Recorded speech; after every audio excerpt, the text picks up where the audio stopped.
Democratic proposal in Washington to overhaul farm inheritance taxes is seemingly on pause right now. But WCIA3's ag reporter Stu Ellis spoke with a Central Illinois congressman who says it could rear its head any time. Here's his report from the farm.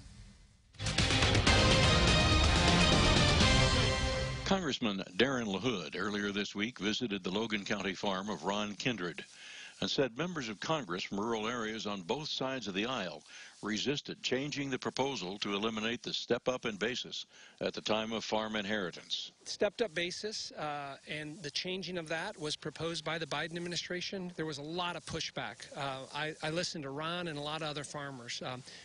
That would drastically change how family farms are passed down. The taxes that would have been paid with that would have been exorbitant, and people wouldn't have been able to survive. They would have had to sell off their farmland.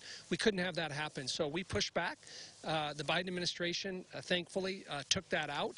But it's a wake-up call that in the future this could come back, and we got to make sure that we're vigilant and we let people know how devastating this would be to family farms.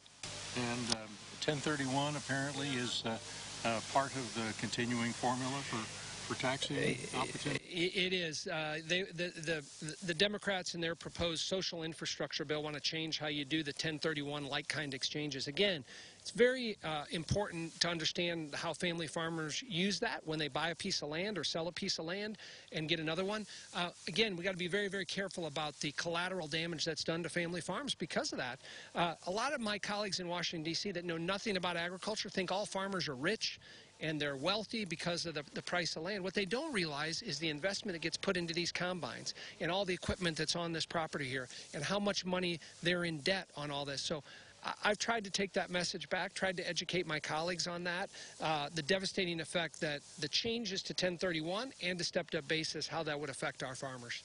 Congressman LaHood is a member of the House Ways and Means Committee that has the responsibility for changing tax laws. That's our report from the farm. I'm Stu Ellis with WCIA3, your local